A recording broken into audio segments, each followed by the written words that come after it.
Today we are discussing about concepts like cardinal utility, ordinal utility.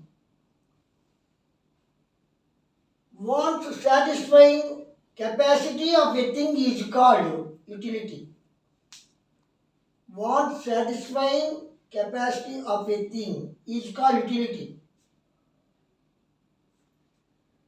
In ordinary language, utility means usefulness, but in economics, utility has a separate meaning. Once satisfying capacity of a thing is called utility. Ordinary లాంగ్వేజ్లో utility అంటే ఉపయోగించుకోవడం. అదేవిధంగా ఎకనామిక్స్లో utility అంటే man యొక్క వాంట్ని ఒక వస్తువు ఎంత satisfy చేయగలిగింది, ఆ సాటిస్ఫైయింగ్ పవర్ ఎంత. Free goods like food, cloth, shelter. Economic goods like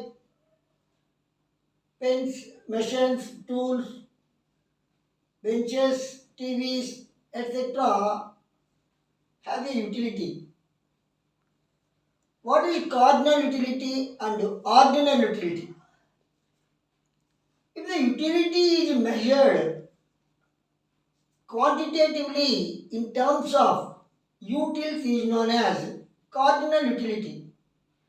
Cardinal utility is based on the assumption that utility can be measured quantitatively in terms of utils. యూటిలిటీని మనము న్యూమరికల్గా క్వాంటిటేటివ్గా measure చేయగలిగితే దాన్ని కార్డినల్ యూటిలిటీ అంటాం. అంటే యూటిలిటీని measure చేయడానికి యూటిల్స్ని ఉపయోగిస్తారు. ఏ విధంగా మనము వెయిట్ని కేజీ ద్వారా మెజర్ చేస్తామో, లిక్విడ్ని లీటర్స్ ద్వారా మెజర్ చేస్తామో, యూటిలిటీని యూటిల్స్ ద్వారా మెజర్ చేస్తారు. కార్డినల్ యూటిలిటీ అంటే యూటిలిటీని న్యూమరికల్ టర్మ్స్లో క్వాంటిటేటివ్గా మెజర్ చేస్తారు. 1, 2, 3, 4 numbers are called cardinal numbers. Cardinal numbers అంటే 1, 2, 3, 4. Alfred Marshall has given more importance to the cardinal utility. కాబట్టి ఒక కన్జ్యూమర్ వచ్చేసి మిల్క్ తాగితే అతనికి 70% సాటిస్ఫాక్షన్ వస్తుంది. అదే నీకు కాఫీ తాగితే 80% సాటిస్ఫాక్షన్ వస్తుంది. టీ తాగితే 90% సాటిస్ఫాక్షన్ వస్తుంది. ఇక్కడ ఎంత సాటిస్ఫాక్షన్ వచ్చిందనేది అంకెల ద్వారా చెప్పగలిగారు. అందుకనే 1, 2, 3, 4 numbers etcetera are called cardinal numbers. Law of diminishing marginal utility, law of equi-marginal utility, consumer surplus are based on this law. Etc. laws are based on cardinal utility approach.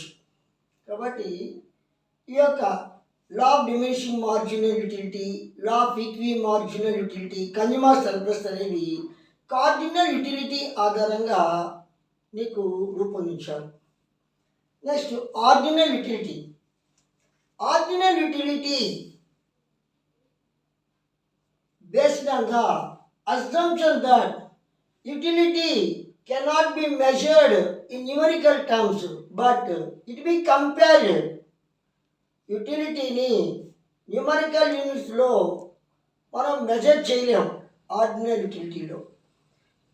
కానీ మనం ఈ యొక్క యూటిలిటీని compare చేయొచ్చు.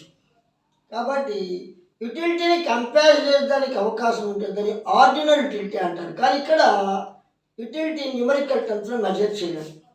కాబట్టి ordinal numbers are first, second, third, fourth etcetera are called ordinal number. For example, ఒక అతను వచ్చేసి నీకు థమ్స్అప్ తాగాడు. థమ్స్అప్ తాగితే 90% సాటిస్ఫాక్షన్ వచ్చింది. పెప్సీ తాగితే 80% సాటిస్ఫాక్షన్ వచ్చింది. ఫ్యాంటా తాగితే 70% వచ్చింది. ఇక్కడ న్యూమరికల్ టర్మ్స్లో మెజర్ చేయి. ఫ్యాంటా కన్నా పెప్సీ వల్ల ఎక్కువ సాటిస్ఫాక్షన్ వచ్చింది, పెప్సీ కన్నా థమ్స్అప్ వల్ల ఎక్కువగా సాటిస్ఫాక్షన్ వచ్చింది అంటే యూటిలిటీని ఇక్కడ మెజర్ చేయాలి. కంపేర్ చేశారు, అంటే ర్యాంక్ ఇచ్చారు. First rank, second rank, third rank, fourth rank అని అలా ఇస్తారు. అదేవిధంగా స్టూడెంట్స్ మార్క్స్ 90%, 80%, 70% వచ్చినప్పుడు ఇక్కడ కార్డినల్ యూటిలిటీలో అయితే మెజర్ చేస్తారు. కానీ ఇక్కడ థర్డ్ స్టూడెంట్ కన్నా సెకండ్ స్టూడెంట్కి ఎక్కువ ర్యాంక్ వచ్చింది, సెకండ్ స్టూడెంట్ కన్నా ఫస్ట్ స్టూడెంట్ ర్యాంక్ వచ్చింది అట్లా ర్యాంకుగా ఇక్కడ చెప్తారు. JR Hicks, RGD Allen have given more importance to this ordinal utility approach. కాబట్టి ordinal utility approach JR Hicks, RGD Allen ఎక్కువగా ఇంపార్టెన్స్ ఇచ్చారు. Indifference curve analysis is the best example for the ordinal utility approach. కాబట్టి ఈ ordinal utility అప్రోచ్కి నీకు indifference curve analysis అనేది ఒక ముఖ్యమైనదిగా మనం చెప్పొచ్చు అన్నమాట.